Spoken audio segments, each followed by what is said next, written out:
సారి యవన జీవితంలో ఏదన్నా పొరపాట్లు జరిగితే అవి ఆ రోజుకు పోవు, అవి చచ్చేంత వరకు ఎంటాడతాయి. గుర్తుపెట్టు. యోసేపు జీవితంలో, మరీ జీవితంలో ఇన్ని గొడవలు జరుగుతున్నాయి. ఇప్పుడు ఎవరు ఆర్చగలరు, ఎవరు తీర్చగలరు? ఎవడు సమాధానం చెప్పలేదు. దేవుడు కలగజేసుకున్నాడు. దేవుడు కలగజేసుకున్నాడు. యోసేపు ఎవరు కొట్టావు? బంగారు తల్లి. ఆ తల్లి ఏమన్నా అనుమానం కూడా మనసులోనికి రానివ్వకు. బంగారు కొందనపు బొమ్మ కన్నె మరియ ఏమనుకుంటున్నా, ఆమె పక్షాన నేను సాక్షి, నేను గ్యారంటీ. తప్పు చెయ్యని చక్కని చిన్న నా చిత్తము భూమి మీద నెరవేర్చడానికి పరలోకం నుంచి భూలోకానికి గంభీరమైన వర్తమానం పంపిస్తే స్పందించిన ఒకే ఒక్క హృదయం, కట్టుకోబోయే భార్య. అంత చక్కటి తల్లి ఆ తల్లి. ఏమనుకుంటున్నావు యోసేపు?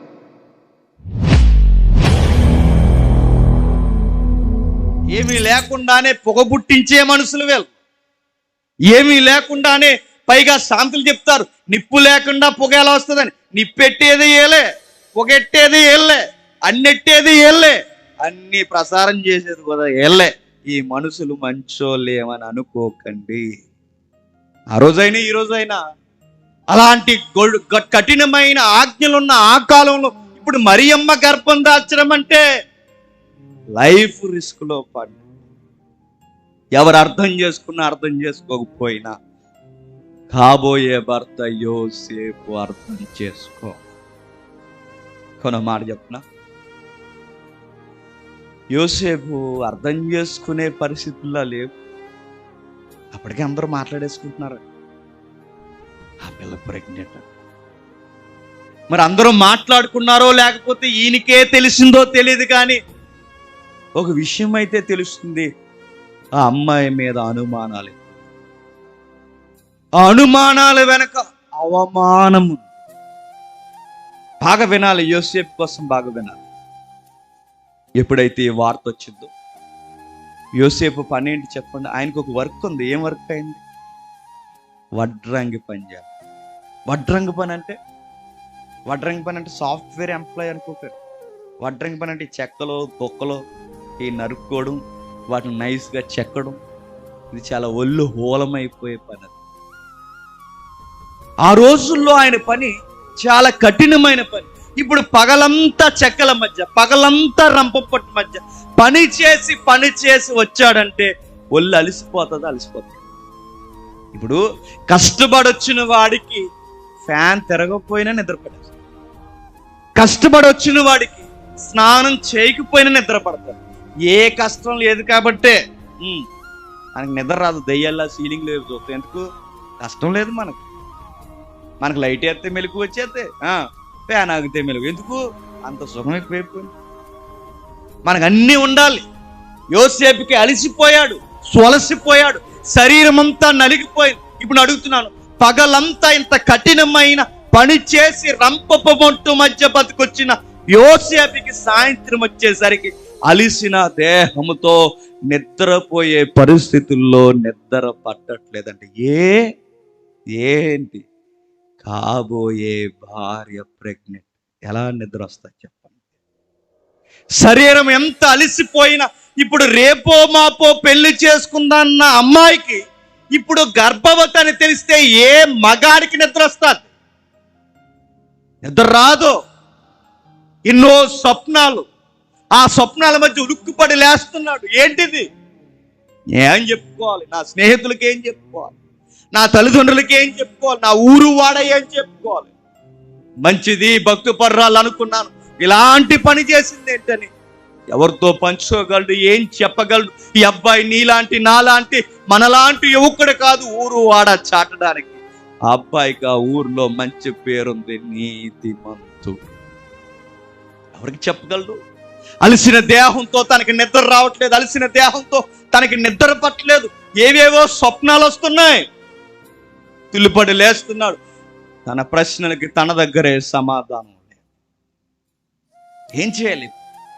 ఏం ఆలోచించుకో. ఆ భారం ఎలా ఉంటుందో నీకు నాకు తెలియాలంటే ఒక ఉదాహరణ. నీకు నాకు ఎంగేజ్మెంట్ అయిన అమ్మాయికి సరిగ్గా మనం 11:30కు ఫోన్ చేసిన తర్వాత అమ్మాయి ఫోన్ బిజీ అవుతుంది అనుకోండి, ఏం చేస్తావు?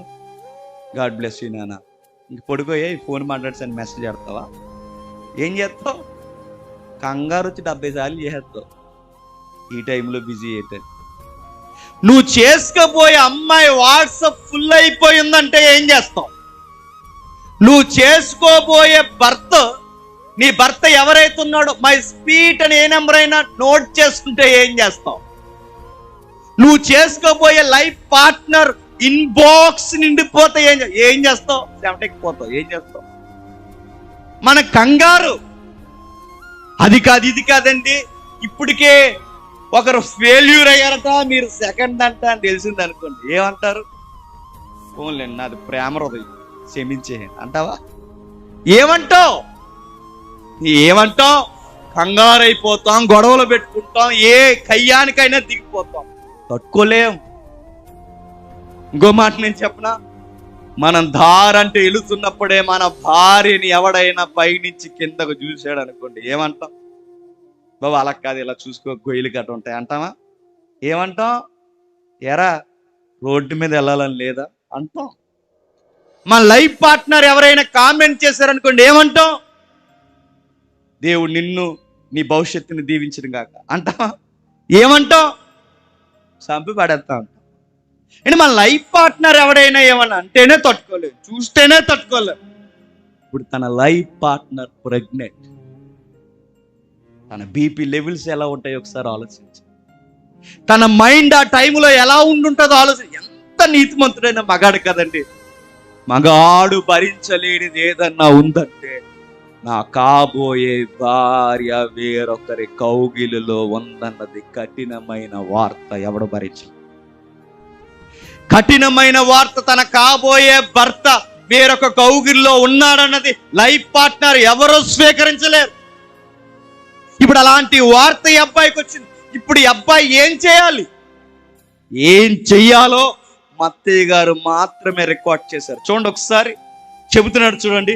ఆమె భర్త అయిన యోసేపు నీతిమంతుడయుండి ఆమెను అవమానపరచనొల్లక రహస్యముగా ఆమెను విడనాడ ఉద్దేశించిన. అవమానపరచనొల్లక, బాగా వినాలి. ఎన్నిసార్లు చదివారు ఈ వాక్యం నాకు తెలియదు. ఈ 20 ఏళ్ళ క్రిస్మస్ లో ఎన్నిసార్లు ఈ వాక్యం మీకు అర్థమైందో లేదు కూడా నాకు తెలియదు. కాస్త ఈ రోజు నా మనవి యోసేపుని గురించి కొంచెం పెద్దగా అర్థం చేసుకో. 2 పాయింట్లు రాస్తున్నాడు చూడండి. మత్తయి అంటే మామూలుడు కాదు, అవమానపరచున్నాడు. అడుగుతున్నాను, మరి నువ్వు వదిలేస్తే అవమానమేగా? నువ్వు వదిలేసి వెళ్ళిపోతే అవమానమేగా? వదిలేసి వెళ్ళిపోతే అవమానపరచునల్లకూడదని రహస్యంగా వెళ్ళిపోవడం ఏంటి? ఇప్పుడు రహస్యంగా వెళ్ళిపోతావు, వెళ్ళిపోయిన తర్వాత ఎవరికి అవమానం? మరియమ్మకేగా అవమానం. మరి అవమానపరచనల్లకూడదని రహస్యముగా వదిలి వెళ్ళిపోవడం ఏంటి? అక్కడే యోసేపు మనసు మనకు తెలియదు. యోసేపు ఎంత మంచోడో చూడండి. నీతిమంతుడు గనక అబ్బాయి తీసుకునే నిర్ణయం ఏంటో తెలుసా? నిజంగా ఆయన కాలం ముందు ఉంటే క్రిస్మస్ లో ఆయన టెస్ట్ మనీ చెప్పమంటే మనందరం ఏడుస్తాం. అంత మంచి సాక్ష్యం ఉందా? మంచోడు గనక, నీతిమంతుడు గనక ఏ బాధున్నా మీదేసుకుంటాడే తప్ప ఎదుటోల్ని ఎప్పుడు ఎంత కూడా బాధ పెట్టడం. ఎంత బాధున్నా పెదవుల కింద దాసేసుకుని గుండెల్లో అణిచేసుకుంటాడే తప్ప ఎదుటోల్ని ఎప్పుడూ బాధ పెట్టట. ఆ బాధ పెట్టని స్వభావం ఆయన కొంద కనుకే ఒక నింద మీదేసుకోవాలి. ఆ నింద ఆయన అనుకుంటున్నాడు. ఏమనుకుంటున్నాడు తెలుసా? ఈ అమ్మాయి ఎక్కడో పొరపాటు చేసింది. ఎందుకంటే అప్పటికి నిజం తెలియదు కదా. ఈ అమ్మాయి ఎక్కడో పొరపాటు చేసింది, ఏదో తప్పు చేసిందని ఇప్పుడు ఊరు వాడ నేను సాటలే. మనమైతే ఏం చేద్దామండి? ఊర్లో సాటింపు ఏం చేద్దాం? మనం తప్పు చేసింది కాబట్టి ఇప్పుడు ఊరు వాడ చెప్పలేను, పెద్దల దగ్గరికి తీసుకెళ్ళలేను. ఇంకో విషయం చెప్పనా? ఇప్పుడు ఆమె ఈ గర్భం ఎవరిదని ఇశ్రాయేలు పెద్దలు రచ్చబండలో అడుగుతారు ఖచ్చితంగా. ఎందుకంటే వాళ్ళకి ద్వితీయోపదేశ కాండంలో ఒక అధ్యాయం ఉంది. వివాహానికి ముందు ప్రదానము చేయబడిన తర్వాత ఎవరైనా తప్పుదములు జరిగిస్తే ప్రదానం చేయబడిన చిన్నదైనా ప్రదానం చేయబడిన చిన్నోడైనా వాళ్ళు వచ్చి ఆ రచ్చబండ పెద్దల దగ్గర నిలబడి నాకు సంబంధం లేదు, ఈమె ఎక్కడ తప్పు చేసిందో నాకు తెలియదని భర్తగా ఆయన మొట్టమొదటిగా సాక్ష్యం చెబితే ఆమెను ఆ రోజే చంపేస్తారు. ఇప్పుడు ఆమెను గూర్చి చెడ్డగా చెప్పలేడు. అబ్బాయి ఎంత మంచోడో తెలుసా? ఆమె గర్భవతి అని తెలిసినా ఎప్పటికీ తన మీద ఉన్న ప్రేమ ఎక్కడికి గౌరవిస్తున్నాడు. ఆమె అవమానం పడకూడదని కోరుకుంటున్నాడు. ఆమె నడి బజార్లో అందరి ముందు నిలబడకూడదని కోరుకుంటున్నాడు.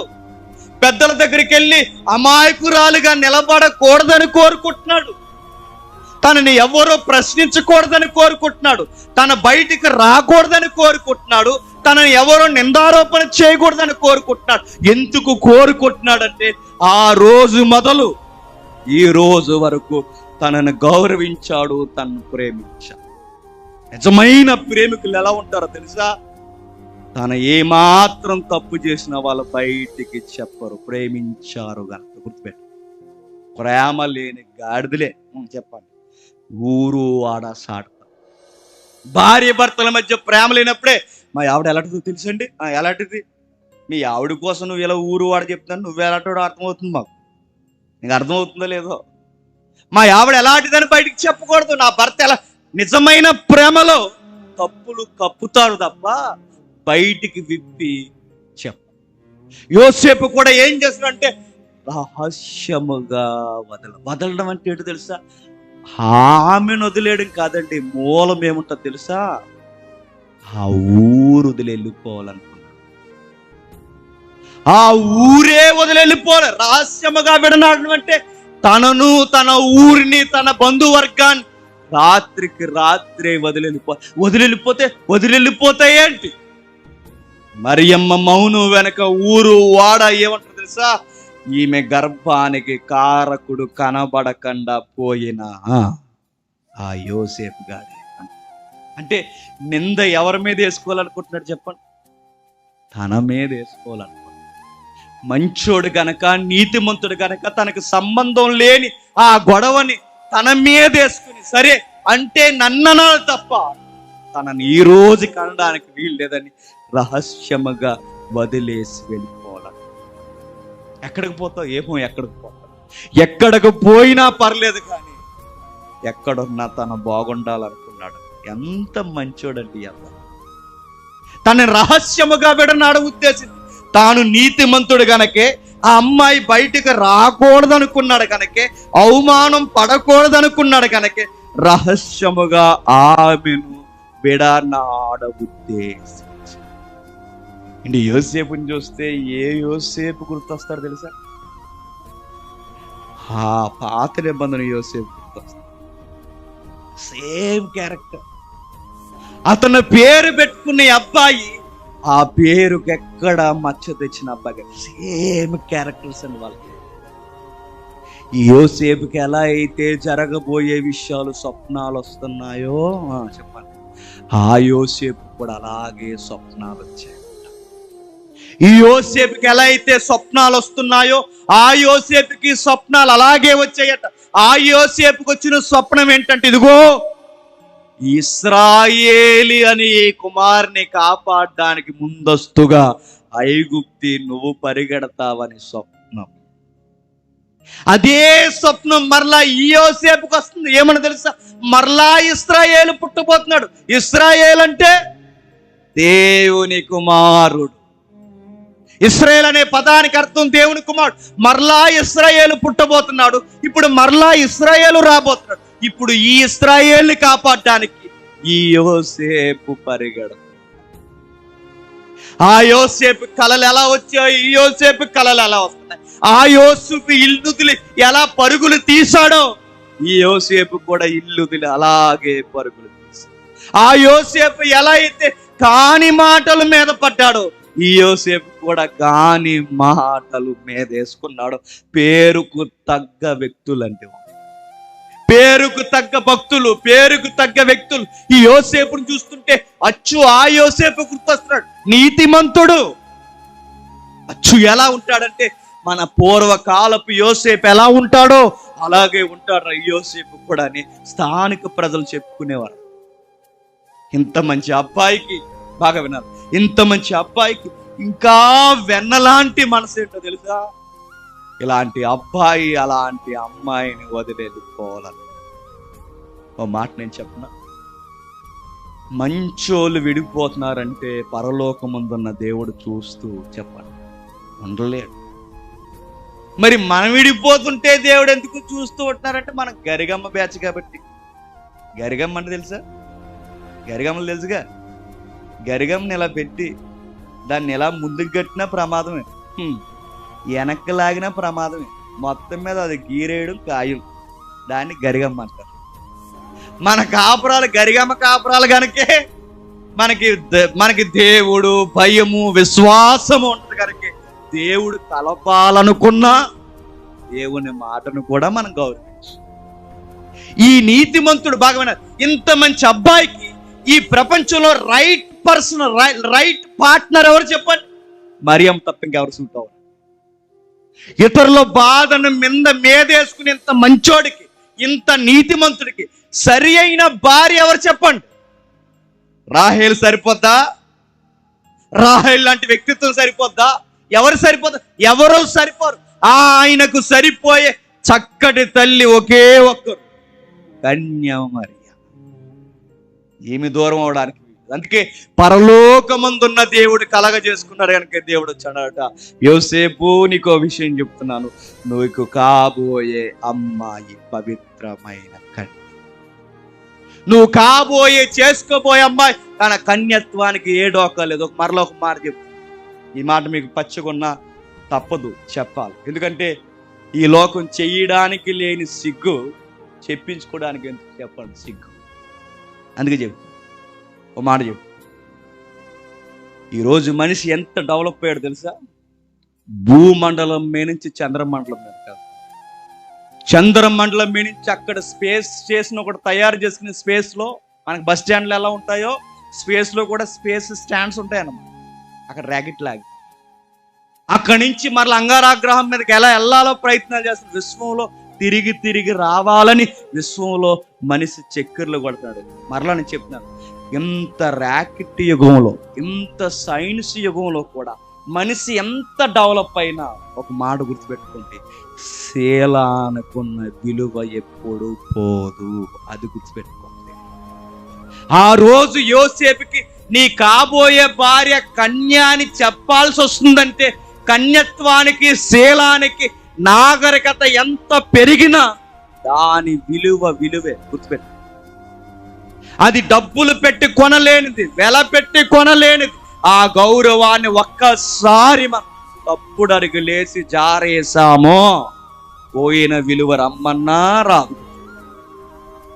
దైవమే ఇలలోనికి రాబోతున్న కార్యము గంభీరముగా జరుగుతున్న వేళ దేవదూత వచ్చి నీతిమంతుడికి సైతం నీ భార్యది తప్పు లేదని చెబితే గాని ఒప్పుకోలేని పరిస్థితి వచ్చిందంటే, తప్పులు చేస్తే ఒప్పుకునేంత పెద్ద మనుషులు ఈ లోకంలో ఎవరు ఉండరు. గుర్తుపెట్టుకోండి. చేసిన తప్పులు ఈ రోజుతో పోవు. చీకట్లో చేసేసాం, ఎవరు చూసేశారు? చీకట్లో చేసాం, ఎవరు కనిపెట్టారు? చీకట్లో చేసిన తప్పులు ఒకరోజు భూతంలో ముఖం మీదకి వచ్చి కనబడతాయి. గుర్తుపెట్టు. యవన జీవితంలో ఏదో ఒకటి చేస్తున్నాం, ఎవరేమండమేంటి? ఒకరోజు జరగాల్సిన నష్టాలు జరుగుతాయి, భారీ మూల్యాలు చెల్లించాలి. సారి యవన జీవితంలో ఏదన్నా పొరపాట్లు జరిగితే అవి ఆ రోజుకి పోవు, అవి చచ్చేంత వరకు ఎంటాడతాయి. గుర్తుపెట్టు. యోసేపు జీవితంలో, మరీ జీవితంలో ఇన్ని గొడవలు జరుగుతున్నాయి. ఇప్పుడు ఎవరు ఆర్చగలరు? ఎవరు తీర్చగలరు? ఎవడు సమాధానం చెప్పలేరు. దేవుడు కలగజేసుకుంటాడు. దేవుడు కలగజేసుకున్నాడు. యోసేపు ఎవరు కొట్టినావు? బంగారు తల్లి. ఆ తల్లి ఏమన్నా అనుమానం కూడా మనసులోనికి రానివ్వకు. బంగారు కొందనపు బొమ్మ కన్నె మరియ ఏమనుకుంటున్నావు? ఆమె పక్షాన నేను సాక్షి, నేను గ్యారంటీ. తప్పు చెయ్యని చక్కని చిన్న నా చిత్తము భూమి మీద నెరవేర్చడానికి పరలోకం నుంచి భూలోకానికి గంభీరమైన వర్తమానం పంపిస్తే స్పందించిన ఒకే ఒక్క హృదయం, నువ్వు కట్టుకోబోయే భార్య. అంత చక్కటి తల్లి ఆ తల్లి. ఏమనుకుంటున్నావు యోసేపు? పరలోకం నుంచి భూలోకానికి తరాలు ఎదురు చూసిన నా అనాది సంకల్పాన్ని, చిత్తాన్ని నెరవేర్చడానికి స్పందించిన ఇజ్రాయెల్ దేశపు ఒక్క హృదయం నా తల్లి మరియా. ఏమనుకుంటున్నావు గురించి? చేర్చుకోవడానికి ఏమీ భయపడకు, నా రెక్కల చాటున పెరిగిన చక్కటి తల్లి కన్య మరి. ఎలా చేర్చుకున్నాడు తెలుసా? తన అనుమానాలన్నీ దేవుడు నివృత్తి చేసేసరికి, తన అనుమానాలన్నీ పటాపంచలు చేసేసరికి యేసేపు ఎంత ఆనందించాడంటే, ఇక నుంచి నన్ను ఎన్ని అనుమానాలతో ఎవ్వరు నన్ను చూసినా, నా భార్యని ఎవరేమన్నా నేనేమి పట్టించుకుని నిలబడిపోయాను. పెళ్లికి ముందే గర్భం ఏంటని ఊరు వాడు అడిగితే మౌనంగా తనని ఎవ్వరు ఏమనకుండా ముందుకెళ్ళి నిలబడుతున్నాడు. ఎందుకో తెలుసా? తన భార్యకి తానే రక్షణ. అబ్బాయి ఎంత మంచోడంటే ఎవరేమన్నా ఎదురుగా నిలబడతాడు, ఎవరేమన్నా. మరియకి ధైర్యం, కంగారపడదు. నీకు నేను భర్త అంటే ఏంటో చెప్పనా? చెప్పక ముందే అర్థం చేసుకునేవాడు భర్త. అది గుర్తుపెట్టు.